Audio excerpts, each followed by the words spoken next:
আমাদের আজকের উৎসব ম্লান হয়ে যাবে।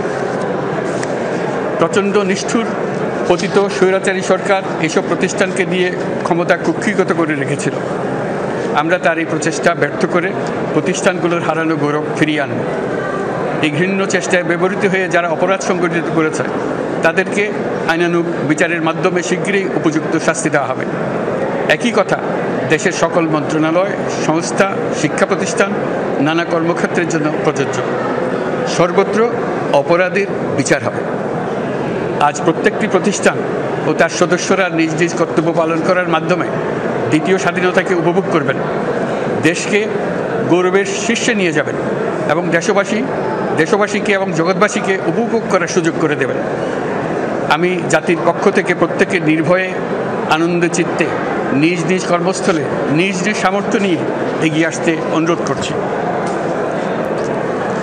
দেশের সকল মানুষকে আজ স্বাধীন, নির্ভয়, নিরুদ্বেগ থাকার জন্য নিশ্চয়তা দেওয়ার জন্য আমাদের ছাত্র শহীদরা প্রাণ দিয়েছেন।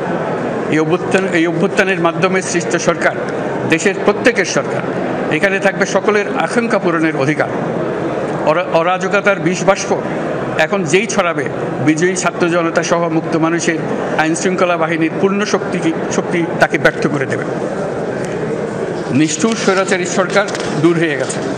কাল সূর্য উদয়ের সঙ্গে সঙ্গে গণতন্ত্রের, সুবিচারের, মানবাধিকারের নির্ভয়ে মত প্রকাশের পূর্ণ স্বাধীনতার জন্য সকলের স্বাচ্ছন্দ্যে জীবন ধারণের সুযোগ প্রদানের সচেষ্ট সরকারের ঘনিষ্ঠ সান্নিধ্য ও সহমর্মী পরশ দলমত নির্বিশেষে সবাই উপভোগ করবেন।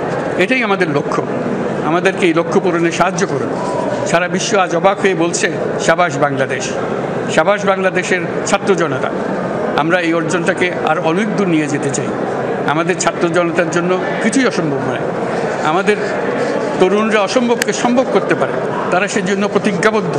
যদি আমরা ঐক্যবদ্ধ থাকি, ধ্বংসাত্মক কর্মকাণ্ড থেকে দূরে থাকি, সবার জন্য মুক্ত পরিবেশ সৃষ্টি করতে পারি, আমাদের বিজয় অবশ্যই হবে।